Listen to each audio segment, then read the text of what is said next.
It's late, your body is buzzing like a live wire, and nothing even happened today. If you never look at this pattern, it just keeps repeating. Month after month, you wake up wired, you crash, you white knuckle your way through the rough nights, and you call it Tuesday. Your body never gets the message that this is survivable. It doesn't have a beginning or an end, it's just this fog that rolls in whenever it wants. And the worst part, you start to believe that's just how you are. Not someone going through something, just someone broken. That belief is quiet. It doesn't announce itself, it just settles in your chest like something cold. And the longer anxiety stays formless and timeless, the harder it is to work with. You can't negotiate with a storm that has no season. I'm an analytical CPA. I'm not, by nature, someone who looks at the moon and sees answers. But I kept noticing the same thing. A few times a month, my anxiety spiked, my thoughts went sideways, my sleep got strange, and more often than not, it lined up with the moon. I didn't want it to be true, I pushed back on it, I called it a coincidence. But I've learned that pushing back on a pattern you keep living doesn't make the pattern stop. So, I got curious instead. Not because I went mystical, because the data was repeating. And when data repeats, you pay attention. Ancient cultures tracked the moon, not because they were superstitious, because they were paying attention. They used lunar cycles to mark planting, harvesting, and ritual. They gave time and shape. And here's the thing most of us have lost. Time, without shape, is harder to live inside. When your anxiety has no beginning, no middle, and no end, your body can't prepare, can't exhale. It just stays braced. What I started doing, and what I still do now, is giving my anxiety a monthly rhythm. A beginning, a middle, an end.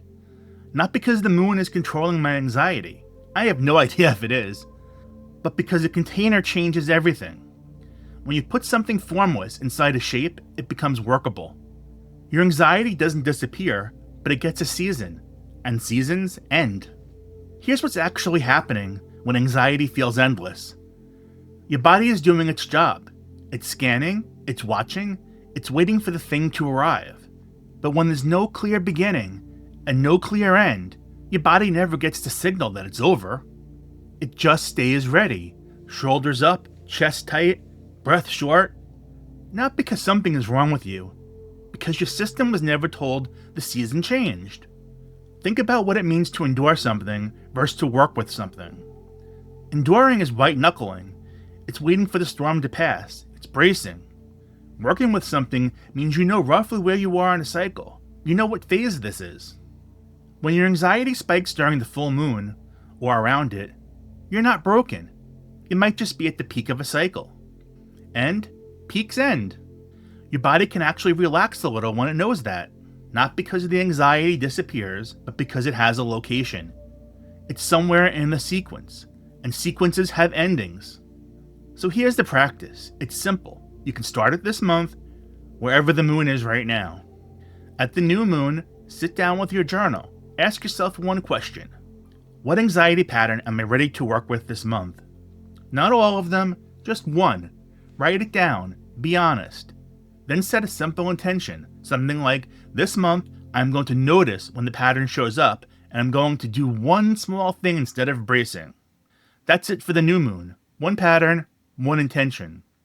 As the moon grows, you take small actions. A breathing exercise before something that usually spikes your anxiety. A grounding practice before a hard conversation. Small, consistent, matched to intention. You're not waiting to feel ready. You're moving with the growing light. At the full moon, you check in. You write down what happened. Where did the anxiety grab you? Where did you handle it a little better than before? And this is no judgments, just data. Then, as the moon shrinks back, you focus on release. You ask, what old story about this anxiety am I ready to put down? Write that story on a piece of paper. Read it out loud, then tear it up. Burn it safely in something fireproof. Simple, physical, and symbolic. And it's surprisingly powerful. When you do this consistently, something quiet starts to shift. Your anxiety doesn't disappear, let's be clear about that, but it stops feeling like this endless, formless thing that owns you. It starts feeling like something you're working with, something with a season. You start to notice, okay, this is the full moon, this is the peak. I know this part. And knowing where you are on something is completely different from being lost inside it. Your body starts to breathe differently when it knows the season will change. Your shoulders come down a little. Not because the anxiety is gone, because it's located. You stop enduring and start engaging. There's also something else, something I didn't expect. When you give your anxiety sacred time, a time when you actually sit with it, name with it, and work with it, it stops demanding your attention at random. It's like you made a standing appointment, and now it doesn't have to keep dropping in unexpectedly. Ancient people used the moon to mark sacred time. You can use it to mark intentional time. The time when you choose to engage with your anxiety instead of just surviving it. Here's the question I want you to sit with today. What would it mean to you to stop enduring your anxiety and start giving it a season? If you want to go deeper with this kind of work, check the description.